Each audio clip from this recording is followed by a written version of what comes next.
जय विष्णुदेव। अपरा एकादशी व्रत कथा। प्राचीन समय की बात है। एक सुंदर और समृद्ध राज्य में महिध्वज नाम के एक राजा राज्य करते थे। वे बहुत ही धर्मात्मा, दयालु और सत्यवादी थे। उनकी प्रजा उनसे अत्यंत प्रेम करती थी। राजा प्रतिदिन प्रातः उठकर भगवान विष्णु की पूजा करते, गरीबों को दान देते और धर्म के मार्ग पर चलते थे। उनके राज्य में सुख, शांति और समृद्धि थी। लेकिन राजा का छोटा भाई वज्रध्वज बिल्कुल विपरीत स्वभाव का था। वह अत्यंत क्रूर, लोभी और ईर्ष्यालु था। उसे अपने बड़े भाई की लोकप्रियता और सम्मान बिल्कुल अच्छा नहीं लगता था। वह सोचता रहता कि आखिर क्यों सारी प्रजा महिध्वज की प्रशंसा करती है और उसे कोई महत्व नहीं देता। धीरे धीरे उसके मन में ईर्ष्या इतनी बढ़ गई कि उसने अपने ही भाई को मारने का भयानक विचार बना लिया। एक रात जब पूरा महल गहरी नींद में सो रहा था, तब वज्रध्वज चुपके से राजा महिध्वज के कक्ष में पहुंचा। राजा उस समय भगवान विष्णु का स्मरण करते हुए विश्राम कर रहे थे। अवसर पाकर वज्रध्वज ने तलवार से अपने बड़े भाई की हत्या कर दी। इतना ही नहीं, उसने किसी को इस घटना का पता न चलने दिया। राजा के शरीर को रातों रात जंगल में ले जाकर एक विशाल पीपल के वृक्ष के नीचे दबा दिया। धर्मात्मा राजा की अकाल मृत्यु हुई थी, इसलिए उनकी आत्मा को शांति नहीं मिली। वे प्रेत योनि में भटकने लगे।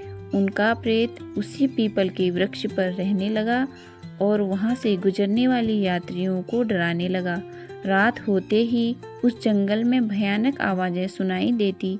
लोग उस रास्ते से गुजरने से डरने लगे। कई वर्षों तक राजा महिध्वज की आत्मा इसी प्रकार कष्ट सहती रही। एक दिन उस वन से एक महान तपस्वी ऋषि गुजरे। वे अत्यंत तेजस्वी और सिद्ध पुरुष थे।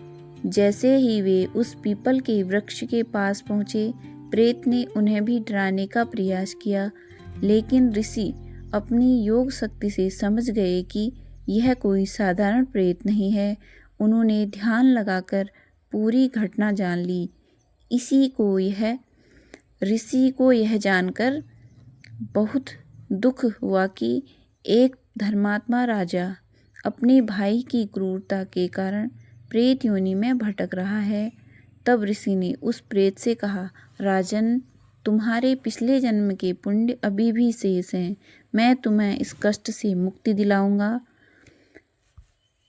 कुछ दिनों बाद ज्येष्ठ मास के कृष्ण पक्ष की अपरा एकादशी आई। ऋषि ने पूरी श्रद्धा और विधि विधान से भगवान विष्णु का व्रत किया। उन्होंने रात्रि जागरण किया, विष्णु सहस्र नाम का पाठ किया और भगवान से प्रार्थना की, हे नारायण, इस व्रत का समस्त पुण्य राजा महिध्वज की आत्मा को प्राप्त हो, ताकि उन्हें प्रेत योनि से मुक्ति मिले। जैसे ही ऋषि ने व्रत का पुण्य अर्पित किया, उसी क्षण आकाश से दिव्य प्रकाश प्रकट हुआ। राजा महिध्वज का प्रेत रूप समाप्त हो गया और उन्हें दिव्य शरीर प्राप्त हुआ। देवताओं ने पुष्प वर्षा की। तब एक सुंदर दिव्य विमान वहां आया।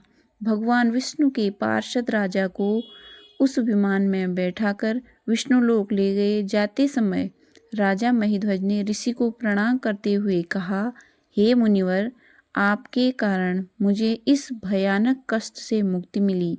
अपरा एकादशी का व्रत सचमुच महान और पापों का नाश करने वाला है। यह देखकर ऋषि अत्यंत प्रसन्न हुए और उन्होंने संसार के लोगों को इस व्रत का महत्व बताया। अपरा एकादशी का महत्व। शास्त्रों में कहा गया है कि अपरा एकादशी का व्रत करने से मनुष्य के बड़े बड़े पाप नष्ट हो जाते हैं। यह व्रत ब्रह्म हत्या, छल, कपट और अन्य पापों से भी मुक्ति देने वाला माना गया है। जो व्यक्ति श्रद्धा से यह व्रत करता है, उसे यज्ञ, तीर्थ, स्नान, दान के सम्मान पुण्य प्राप्त होता है। भगवान विष्णु की कृपा से जीवन में सुख, शांति, धन, यश और अंत में मोक्ष की प्राप्ति होती है। जय विष्णुदेव।